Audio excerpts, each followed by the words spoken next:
कभी कभी लाइफ में हमारे सामने ऐसी सिचुएशंस खड़ी हो जाती है जिनसे लड़ना मुश्किल होता चला जाता है। हालात हमारे कुछ ऐसे हो जाते हैं मानो सब कुछ खत्म हो गया हो। दूर दूर तक सिर्फ अंधेरा ही अंधेरा दिखाई देता है। कुछ समझ नहीं आता कि ऐसी सिचुएशंस में करें तो करें क्या।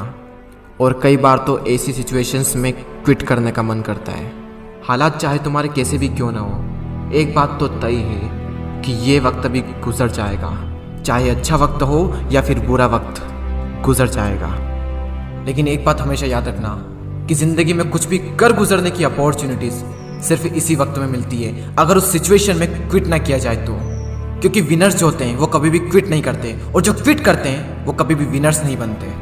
आप क्या चाहते हैं, एक एवरेज लाइफ या फिर एक स्टैंडर्ड लाइफ? जब आप सड़क पर निकलो तो लोग आपको इग्नोर करें, या फिर जब आप सड़क पर निकलो तो हर इंसान की नज़र आप पर हो? क्या चाहते हैं आप? लोग आपसे ये कहें कि इंसान कुछ नहीं कर सकता, या फिर ये कहें कि ये बंदा कुछ ना कुछ करके दिखाएगा, ये बंदा कुछ चेंजेस ला के दिखाएगा। लेकिन कैसे करेगा? क्विट करके। मर जाना लेकिन क्विट मत करना।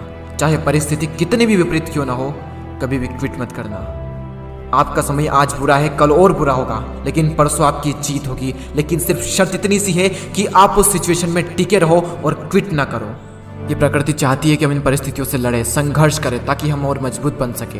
क्योंकि ये परिस्थितियाँ आती है हमें मजबूत बनाने के लिए, ना कि हमें कमज़ोर बनाने के लिए। ये प्रकृति चाहती है कि आप और कामयाब बने, इसलिए आपके साथ कुछ न कुछ बुरा होता रहता है। और ना सिर्फ आपके साथ, बल्कि इस दुनिया में मौजूद हर इंसान के साथ हर समय कुछ न कुछ बुरा होता रहता है। ये प्रकृति का नियम है, हम इसमें कुछ नहीं कर सकते। हमारा क्या कर्तव्य है? हमें सिर्फ इतना सा करना है कि टिके रहना है, चाहे परिस्थिति कैसी भी हो। मैं आपको एक छोटी सी कहानी बताता हूँ। एक बार एक बायोलॉजी के टीचर अपने स्टूडेंट्स को एक तितली के बारे में बता रहे थे, और उन्हें वे ये प्रैक्टिकली दिखा रहे थे कि खोल में से तितली कैसे निकलती है। और वो टीचर ये कहकर चले गए कि कोई भी स्टूडेंट्स उस तितली की मदद नहीं करेगा।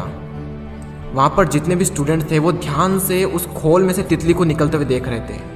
तभी एक स्टूडेंट को उस पर दया आ गई और उसने उस तितली की मदद की उस खोल से बाहर निकलने में, और सफलतापूर्वक वो तितली उससे बाहर निकल गई। और उस स्टूडेंट की वजह से उस तितली को कोई संघर्ष नहीं करना पड़ा, कोई ज़्यादा मेहनत नहीं करनी पड़ी उस खोल से बाहर निकलने में। लेकिन वो तितली थोड़ी ही देर में मर गई। जब टीचर वापस लौटे तो उन्हें पूरी घटना मालूम हुई। तब उन्होंने अपने स्टूडेंट को बताया कि वो तितली जब संघर्ष करती है तो उससे उसके पंखों को मजबूती मिलती है। यही प्रकृति का नियम है। उस तितली की मदद करके उस स्टूडेंट ने उस तितली को संघर्ष करने का मौका नहीं दिया, और यही परिणाम हुआ कि वो तितली मर गई। संघर्ष ही जीवन है, संघर्ष ही आपको मजबूत बनाता है। इंग्लिश में कोट से नो पेन नो गेन। संघर्ष तो करना पड़ेगा चाहे कुछ भी हो जाए, और इसमें कोई बहाना नहीं, नो एक्सक्यूजेस। जो विनर्स होते हैं या तो किसी काम को करते ही नहीं, और अगर वो किसी काम को करते हैं तो उसमें कभी भी कोई भी बहाना नहीं बनाते। और जो लूजर्स होते हैं वो किसी भी काम को करेंगे तो हर किसी में बहाना बना देंगे। अगर वो चाहें तो बहाना बनाने पर पूरी एक बुक लिख सकते हैं। मेरी तो किस्मत ही खराब है, मेरे साथ ही ऐसा क्यों होता है, मेरी एज बहुत कम है, मेरी हाइट बहुत कम है, मैं काला हूँ, मैं सुंदर नहीं हूँ, लोग मुझे पसंद नहीं करते, मैं ज़्यादा पढ़ा लिखा नहीं हूँ, मेरे पास टाइम नहीं है, मेरी आवाज़ अच्छी नहीं है, मेरे पास ये नहीं है, मेरे पास वो नहीं है, काश ऐसा होता, काश वैसा होता। देखो जो जैसा है वो वैसा है। ना तो आज तक कुछ बदला है और ना ही कभी कुछ बदलने वाला है, तब तक जब तक कि आप अपने आप को नहीं बदल लेते। जब भी अंदर से ऐसी फीलिंग्स आए, जब भी बहाना बनाने का मन करे, अपने आप से जोर से चीख के चिल्ला के अपने आप से कहें नो एक्सक्यूजेस। कोई बहाना नहीं। जहाँ पर भी आप काम करते हैं, जहाँ पर भी आप पढ़ाई करते हैं, जो भी आपका वर्क प्लेस है, वहाँ पर कागज पर लिखकर चिपका दें नो एक्सक्यूजेस। कोई बहाना नहीं। मैंने भी अपने वर्क प्लेस पर ये लिख रखा है नो एक्सक्यूजेस, और आज से आप भी कसम खा लें कि कभी भी जिंदगी में बहाना नहीं बनाएंगे।